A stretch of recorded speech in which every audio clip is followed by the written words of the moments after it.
Confidence is your best accessory. There is nothing else you need. The only thing you need to wear well is your confidence. Confidence truly is the key to getting ahead in life. If you believe in yourself, the world will believe in you. Because perception is reality. I don't think confidence is something that you are born with. I don't think confidence it's a skill set. And I had no confidence growing up. As a child, I had very low self-esteem. I was a kid full of fear, insecurities, somebody who had very low self-esteem, didn't believe in myself at all. The only thing that I knew that I had was the ability to work bloody damn hard.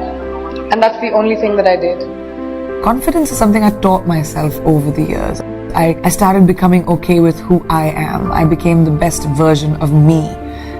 And then I sort of said, I'm okay, I'm alright. Your flaws are fine. No one is perfect. None of us.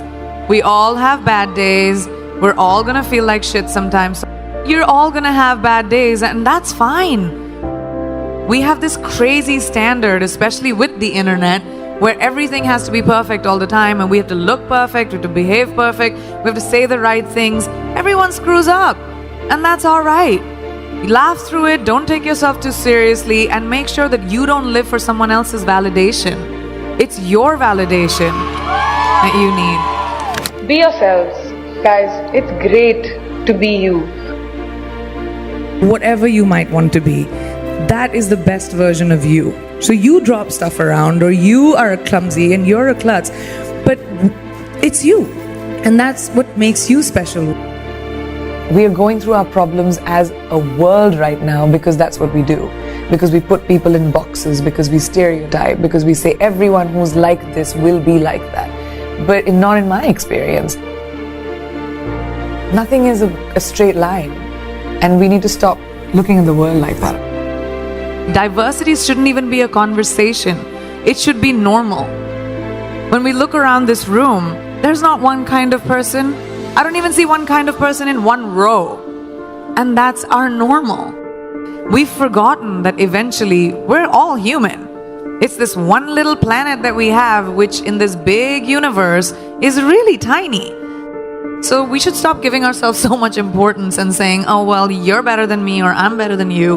We all are basically humanity. And let's go back to that and bring compassion and kindness into beauty and not be so hard on ourselves or other people. In life, there are moments when you stop and ask yourself, how did I get here? Why am I standing here?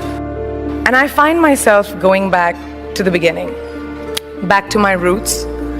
I was born to incredible parents, amazing parents. Both my parents were very progressive in their mindsets, especially coming from a country at that time, which India was, which was a little bit like this, a woman's life sort of ends when she gets married. Because after that, you can think about progressive families will tell you, you can achieve whatever, but your milestone is to get married. My mother still says, she's like, you'll get married the day you find someone who will appreciate how hard you have worked to get where you are, who will appreciate the sacrifices you made, and that's the man you will get married to. And if you don't, doesn't matter. We're in the world of science, can still have babies. And I was like, what kind of mom says that? But the idea was the philosophy behind it, that it didn't define me. And it's so important for us to be able to empower each other. In everyday life, we don't have to conquer the world. You don't have to be the only person who reaches space. You don't have to have crazy wild ambitions. You just have to find your power and to say that, oh, I can do this too. I don't have to create this crazy opportunity for me to thrive. You can thrive in anything you choose. Just have to find that confidence within yourself.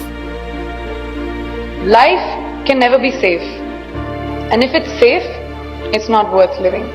It really isn't. You have to take risks. Risks are so important in evolution. Playing it safe, you can have an existence, but you'll never be someone who's a trailblazer. The world is your oyster.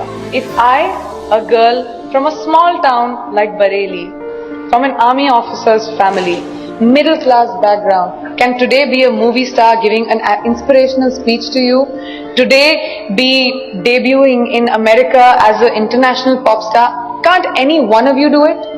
If I can do it, you can do it, right? The world is your oyster. Finding our own confidence.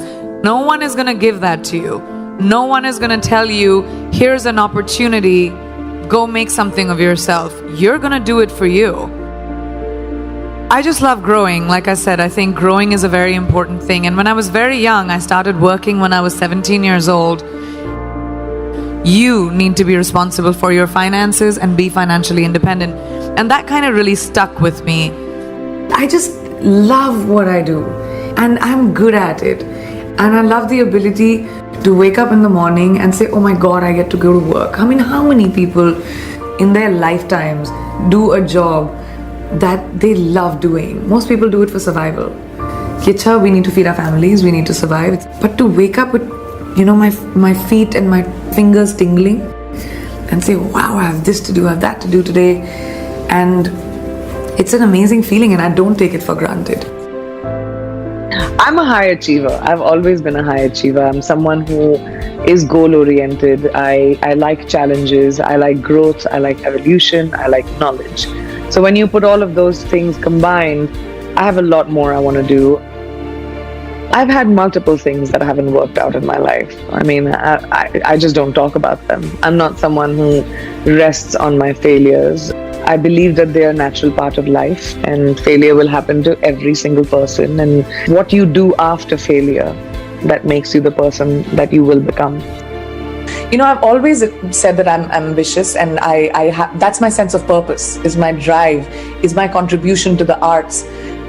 That's where I feel like I'll have most purpose. And that's just my quest, is always that, to push the envelope. I don't really have regrets, but I have to say, I think my biggest achievement, I feel, is honestly the ability to get over my fears. I'm hugely emotional and I get affected by a lot of things, and I know I come across as this tough, sassy, witty thing, but I do think that is a big part of keeping myself protected and surviving.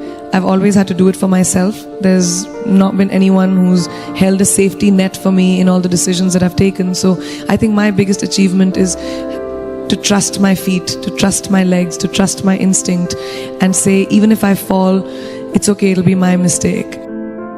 There's only one you, okay? Because there's no one like you. And I don't mean the superfluous, superficial parts. I'm talking about the core of you, who you are inside, your values, your beliefs, your flaws. And once you understand who really that person is, you would have taken the first step in finding your unique self. And that is the best version of you. Who am I really? Most often, we don't allow ourselves the ability to dream beyond our imagination. We don't allow ourselves to think about the future because we are afraid of change. We are afraid to move away from what is familiar. Either that, or sometimes, we are too rigid to let our dreams evolve. Just loosen up, shake it off a little bit. Change is the only constant thing in life, and you are never too old or never too experienced to learn something new. Believe that you have everything already as your Brahmastra in your will to be able to be and achieve your dreams. Be fearless. Funny thing, these opportunities, they don't come very often. They come far and few in between. But when they do we recognize them? Our job is to recognize them and make the most of them. I look back on all the things that I've done and I marvel at the opportunities that came my way. More like the universe sort of guiding me towards these opportunities. All I had to do was recognize them and make sure I worked so hard that I squeezed every drop out of these opportunities. This, ladies and gentlemen, is called drive. It's called ambition. Be greedy. Be greedy for your ambitions. Be hungry for it. Don't live on someone else's benchmarks. I've always believed that you have to take risks, calculated, educated risks, to evolve. Because if you've not truly explored the full extent of your possibilities, you'll always remain stagnant. Excellence is the pursuit of my life in anything that I do. My ambition gives me purpose, and I think purpose is very important in life. You have to have a sense of purpose. Whatever that might be, it could be your children, it could be your family, it could be your career, it could be anything. I think my purpose is the pursuit of excellence in anything that I do. I don't like doing anything less than perfect. I want them to say that I left behind a legacy. I want my kids to feel like, proud to say that that's our mom. I want people to say that I made a dent in my art, in entertainment, in my profession. I think people confuse discipline with like punctuality sometimes, but that's not what discipline is. Discipline is being prepared. Discipline is riyaz. Discipline is training. Discipline is learning. Discipline is knowing that if I'm going to do a job, I'm going to give it my 120%. Otherwise, I'm not going to do it. One mistake can cause a big butterfly effect. Learn to be like water. Adaptable, fit into any vessel, have a sense of calm, have a sense of patience. But ambition is extremely important. And I don't just say this to girls, I say this to boys and girls. Just everyone who wants to be able to have a purpose in life, have an ambition, have the guts to find your glory.